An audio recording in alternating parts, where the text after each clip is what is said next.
select a CSH file. CSH files are for Photoshop and Photoshop Elements. Right, I'm starting up Photoshop, and you've got an empty custom shape. So you might obviously have other shapes in there already. You can use the load or replace command. Go and select the CSH file. The shapes are now loaded into the palette, the custom shape tool. You can also use the file open command and select the CSH file as well. Now obviously in this case I've actually loaded now 2 sets of the custom shapes. Again, you could use the replace command just to reduce it back down to 100 of the goth designs. Right, I'm just using the custom shape tool, and I'm just dragging the shape tool to create a design using the current foreground colour, which is black. Now you can change the colour via the swatches, or just go to the colour palette and select the foreground colour, changing it into red. So undo that, select a different shape design. All the shape designs are vectors, so they can be used to any size of document. So obviously in this case it depends on the actual document itself. So if it's 72 dpi, that's what they'll be displayed as. Right, so I'm changing the colour, change different designs, apply different designs. You can use the black colour and another colour to create a drop shadow if you wish. Right, I'm going to select the shape layer, so now you can actually apply the design with a style. So in this case metallic, so I'm just going to select another design.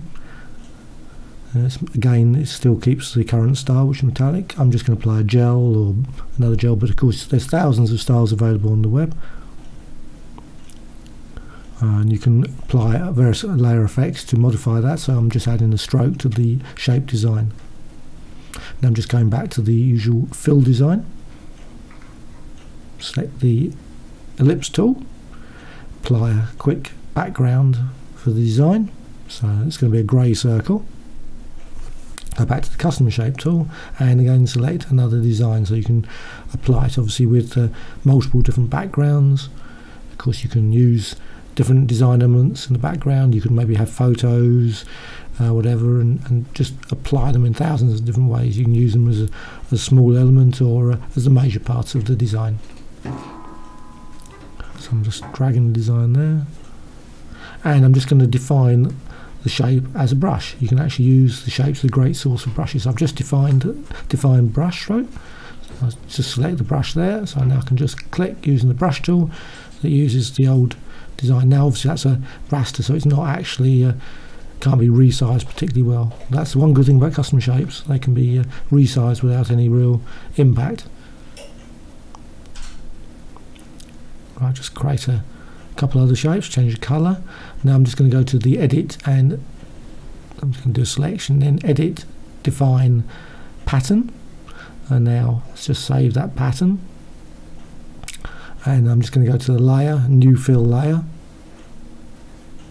pattern, so you can apply, so you end up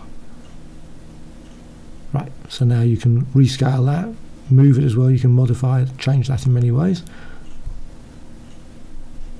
So it's, shapes are quite good as a source of patterns as well. The shapes of course can be exported to other applications such as Illustrator. You can just save them.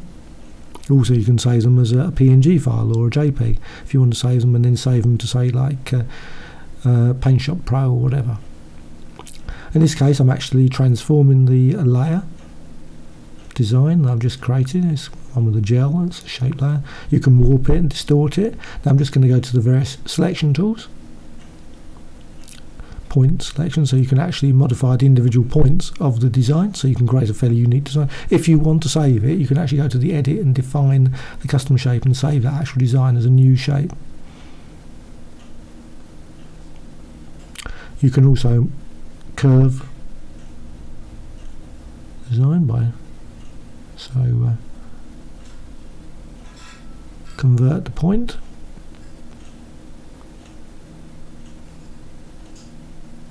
Using this you can actually create zillions and zillions of different shapes from the same basic shape set. Also you can combine the shapes using the various Pathfinder tools.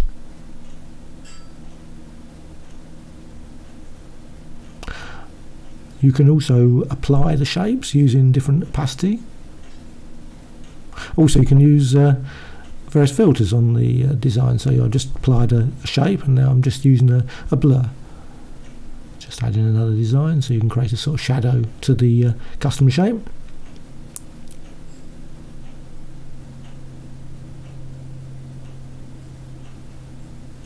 You can create basic designs, or you can create very complicated designs. Let's say combine multiple elements. Create elaborate designs. Again, I can apply different effects. Obviously, it could be other things other than just blur, but blur is a quick example.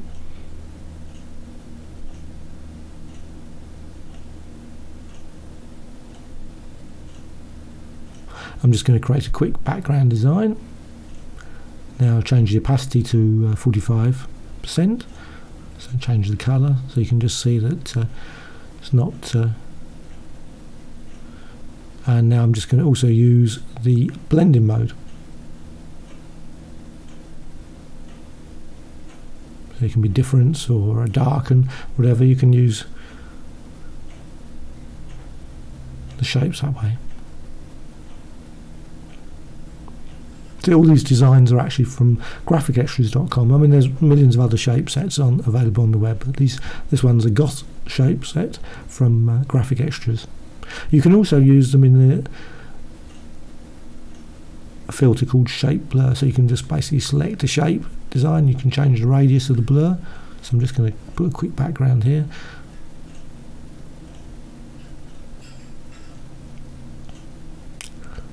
Blur, and then shape blur, and then I can select a different design.